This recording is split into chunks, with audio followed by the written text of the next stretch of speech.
Doctor, let's get into it. We've heard from the sworn affidavit by Fraser and the president that the president has denied involvement. So what exactly was the president's role in all of this? Nina, I think it's important to clarify a number of things. Namibia is a sovereign country, independent with its own processes, systems, and institutions.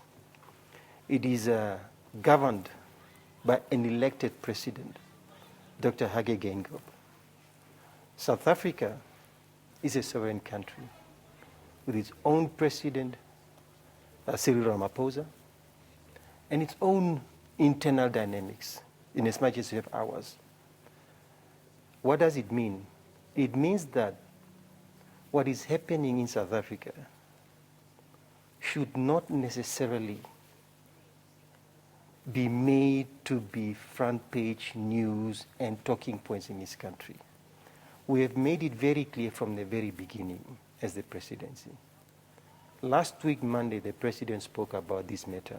We issued a statement on Friday. We've been talking about it to the domestic media as well as South African media, that at no point did President Geingob assist President Ramaphosa in arresting or apprehending any suspect who is connected to the Phala Phala Farm robbery.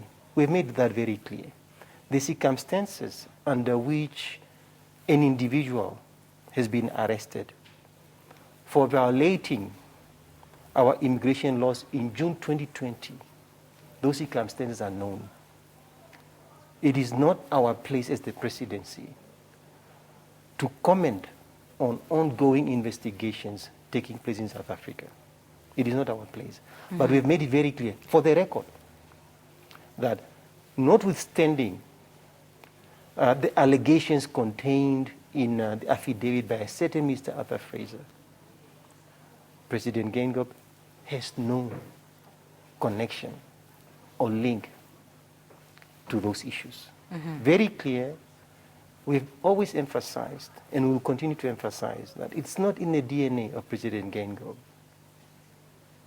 to be involved in stuff like that. A champion of the rule of law, an author, chairperson of the Constituent Assembly, author of our Constitution. And do you think that after so many years of promoting governance, being at the forefront of setting up the Anti-Corruption Commission in this country, our anti-corruption efforts, do you think that the president will compromise all that, a life of hard work, a life of serving Namibians with diligence, with commitment, to the best of his ability? Do you think he will throw that away? Mm-hmm. No. The answer is no. So as Namibians, we should move away from the sensational stuff, which is what animates, arguably, the domestic media around some of these things. The president says that local media has an agenda against him, and I think from what you've just mentioned now, you probably share those sentiments.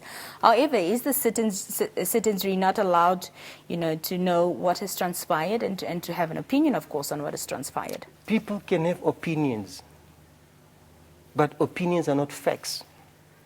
And we have stated very clearly that the allegations have no factual or legal basis.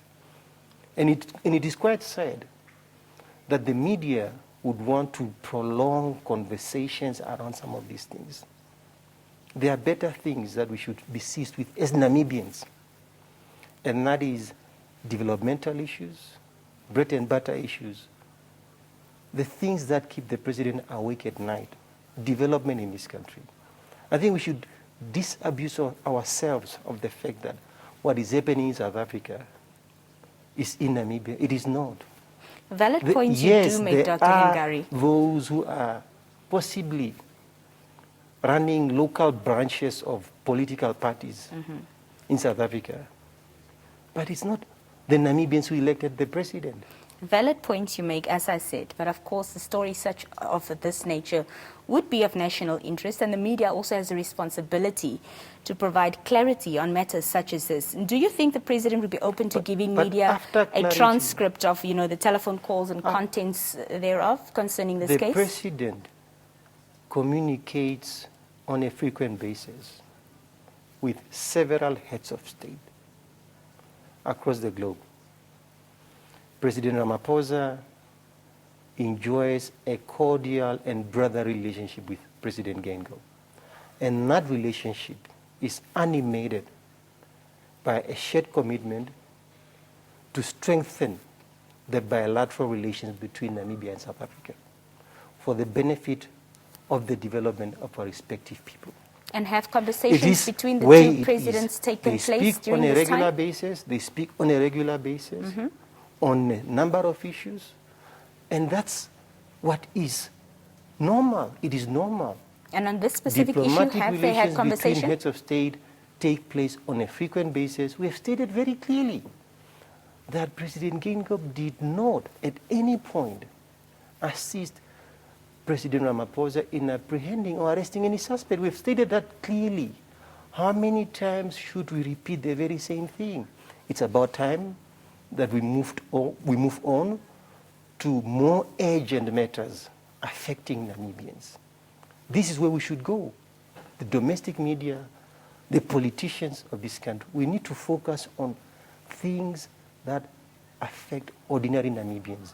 The sensational stuff are not going to take us anywhere. Trying to import conversations that are not ours, practices that are not ours, that is not helpful for the development of this country. Of course, I agree that we should focus on important conversations, as you mentioned. This is also equally important, and that's why we're discussing it. Otherwise, we would not be here. But we've made our position very clear. How many times do we discuss a sentence in an affidavit?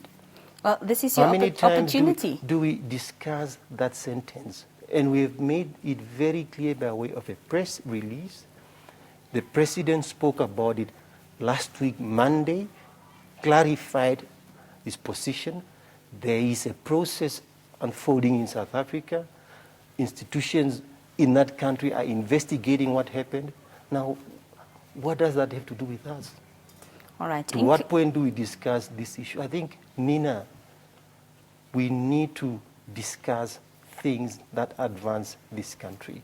And it's about time that the media focuses on what is essential as opposed to what is sensational. Namibians expect better, and they should get better.